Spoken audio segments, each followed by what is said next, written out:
Lemon leaf creation தயாரிப்பில் நீலம் productions, Pa Ranjith வழங்கும் அசோக் செல்வன், சாந்தனு நடிக்கும் ப்ளூ ஸ்டார் வெற்றி நடை போடுகிறது. பத்மஸ்ரீ விருதுக்கு தன்னை தேர்வு செய்திருப்பது கிராமிய கலைக்கு கிடைத்த அங்கீகாரமாக கருதுவதாக கோவை மேட்டுப்பாளையத்தைச் சேர்ந்த வள்ளி ஒயில் கும்மி கலைஞர் பத்ரப்பன் தெரிவித்துள்ளார்.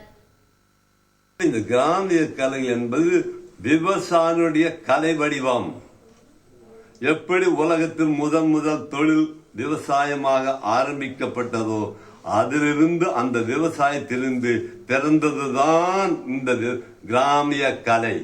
கிராமம் என்ற எளிமையான முறை, கடினமான உழைப்பு கொண்டது கிராமிய கலை வடிவங்கள் ஆகும் என்பதை தெளிவாக உறுதியாக சொல்கிறேன். இந்த விருது இந்த நாட்டில், இந்த தமிழ்நாட்டில், இந்த நாட்டிலேயே இருக்கக்கூடிய கிராமிய கலையை அங்கீகரிப்பதாக நான் பார்க்கிறேன். இந்த கிராமிய கலைகளை நடுநில பள்ளியில் இருந்து பல்கலைக்கழகம் வரை பாடமாக வைக்க வேண்டும்.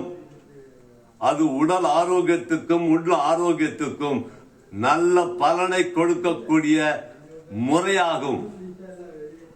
தேகாபட்சமை யோகாவை விட கிராமிய கலைகளை கற்று பயிற்சி கொடுப்பது மூலம் நாம் முன்னோர்களை, படிப்பறிவு இல்லாத காலத்திலிருந்து இந்த கலையை வளர்த்தார்களே நம்ம முன்னோர்கள், அவர்களை நாம் நினைக்கூறுவதாக அர்த்தம். இந்த கலை புதிய தலைமுறைக்கு கொண்டு சேர்ப்பது ஒவ்வொரு மனிதனுடைய, இந்த நாட்டினுடைய பிரஜைக்கும் கடுமையான பொறுப்பு உண்டு என்று நான் நம்புகிறேன். லெமன் லீஃப் கிரியேஷன் தயாரிப்பில் நீலம் புரொடக்ஷன்ஸ், பாரஞ்சித் வழங்கும் அசோக் செல்வன், சாந்தனு நடிக்கும் ப்ளூ ஸ்டார் வெற்றி நடை போடுகிறது.